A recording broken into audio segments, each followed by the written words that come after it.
All right, welcome back, everyone, to part 2 of the Fallout North America map discussion. Let's call it that. This time, for part 2, I wanted to take a closer look at Texas, which I think is a really underdeveloped location.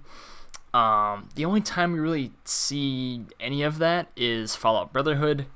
It's a game that a lot of people haven't played, and for good reason. It's not very good. But there is some cool stuff worth talking about. We've got like the Alamo, we've got Fort Worth, and then I'll talk a bit about the conflict between the Super Mutants and the Brotherhood that are down in Texas, because that is part of a more overarching storyline that started all the way back in the first Fallout game with the Master and his Super Mutant army, which is a cool bit of lore there. But anyway, let's jump right into it. Starting off with, let's say, Fort Worth. Why not? It was a Brotherhood of Steel outpost, and the most, defensible, the biggest one that they had in Texas. But by the time that you actually see it in-game, the entire thing is absolutely wrecked, presumably by some raider gang.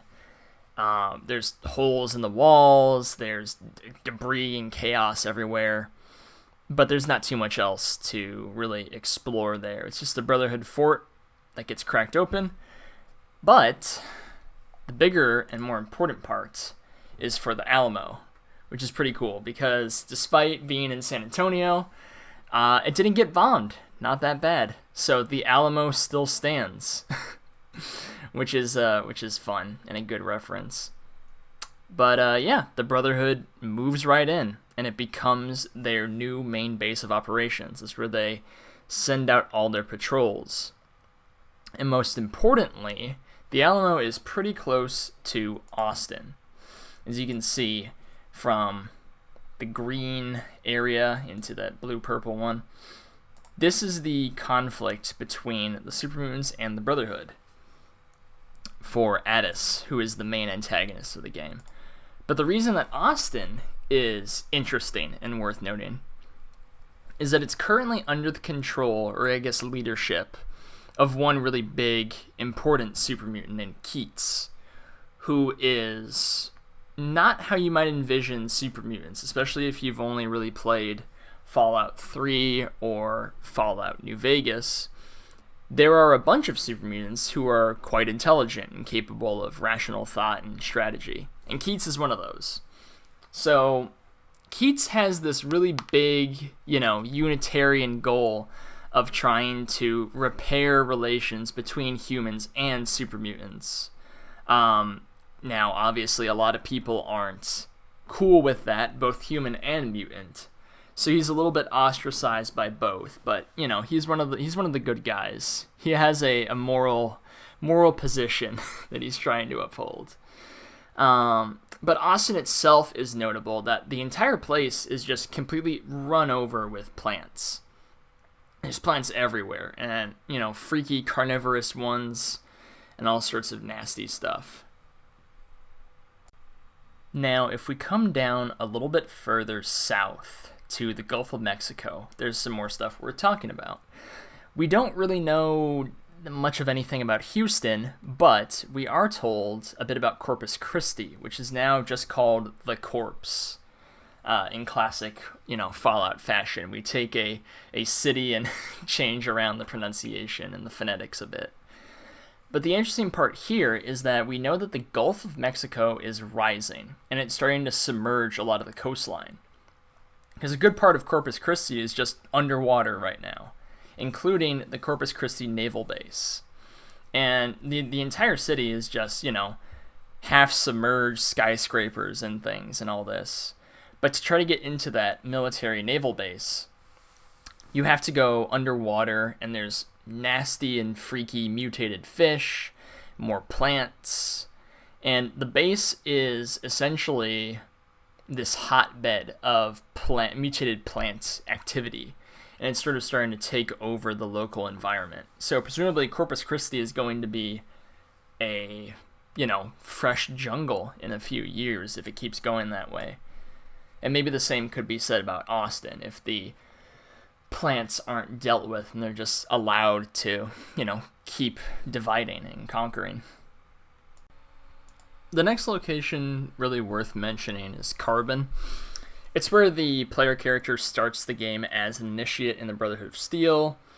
And essentially for their first mission, they are told to go to Carbon, this, peaceful little Brahmin herding town, to try to find a couple of Brotherhood paladins who have, I think, gone missing or something.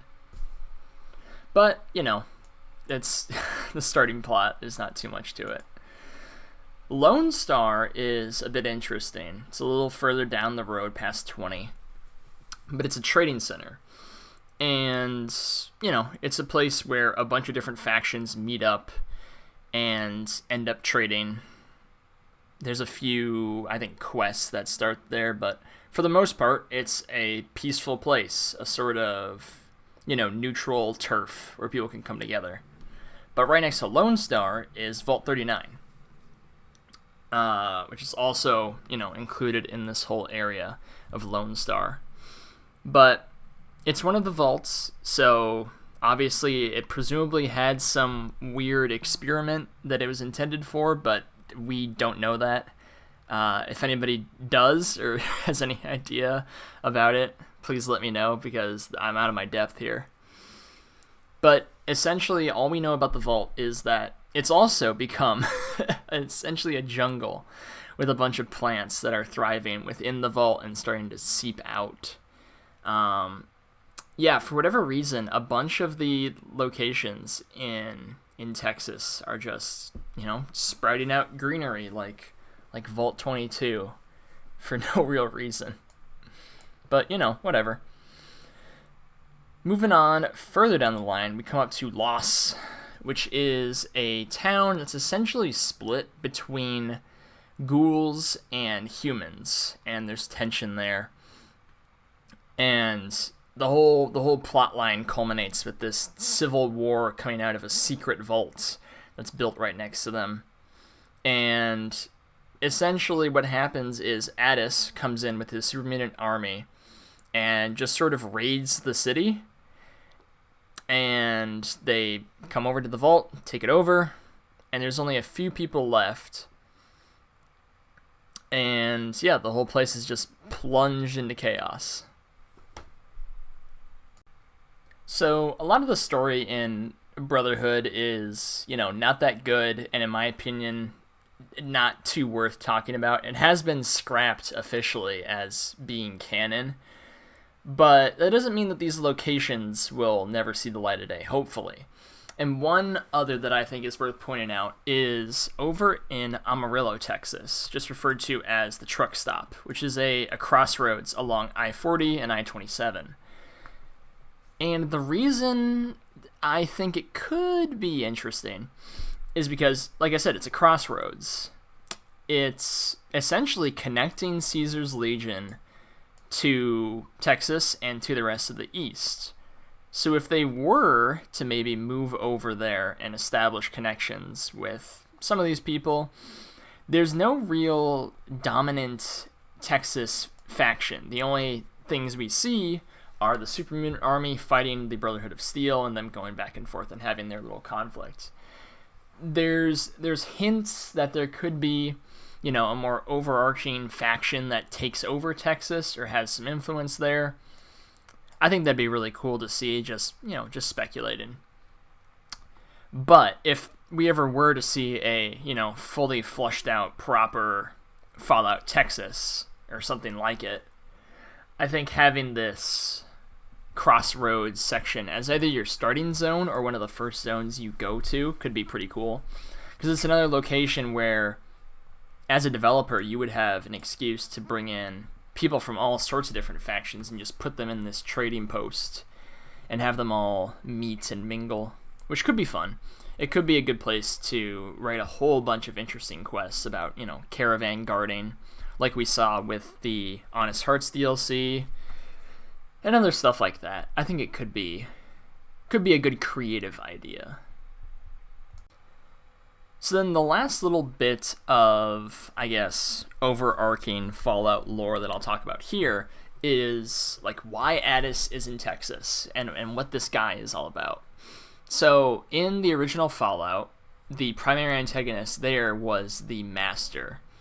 This person, or technically man, who was controlling all these super mutants and using the FEV, the Forced Evolutionary Virus, to create super mutants, and essentially seeing it as humanity had to adapt into super mutants to survive in the wasteland, and they were going to either kill or forcefully assimilate all these people. But anyway, long story short, you end up defeating the Master and scattering these super mutant armies. They're not completely dead, but they're no threat in California any longer. So, Addis was one of the commanders of the Master's army, who split off and took, this wide number of super mutants with him to go learn more about the FEV and try to understand it and how to keep using it. Like, essentially, despite the leadership falling apart, Addis and one other super mutant commander were still hell-bent on going out and doing the Master's will. That's, how they were made. It's their primary goal. So, I don't believe I remember why they ended up in Texas specifically. The Brotherhood was responsible for driving the super mutants out of California and across the desert, so presumably this is just where they got corralled to and where they ended up. But, in the end, it's one of the few, I'd say more modern callbacks to Fallout 1. The explanation for where super mutants are from and why they're here and what they're doing. You also see a few splinter factions of super mutants in Fallout New Vegas. Another commander, Tabitha, is in charge of a whole bunch of them, but we'll mention that when we talk about Nevada a bit. But yeah, that's just a quick little crash course about super mutants and what they're up to and what their purpose is. And that will do it for this episode of the Fallout map. It's a bit shorter, this one, not too much for you to sit through, for me droning on for, I think the last video was like 30 minutes. This one's a bit shorter. But regardless, if you made it to the end and you're interested in this stuff, I would love to hear from you. This is definitely an area, the Fallout Brotherhood game and the whole, plot surrounding it is fuzzy to me. I vaguely know it, but I'm certainly skipping over some things. So if you're one of the 10 people who actually played this game and wants to tell me about it, I would greatly appreciate it if you would voice that down below. Along with any other thoughts you got, any other locations you want to take a peek at. This time I will link the map below. I forgot to do that in the last video. I'll do it in all the ones going forward, so you can play around with it yourself and have a look at all these locations. Yeah, that's it. If you made it all the way, thanks for watching, and hopefully I will see you in the next one.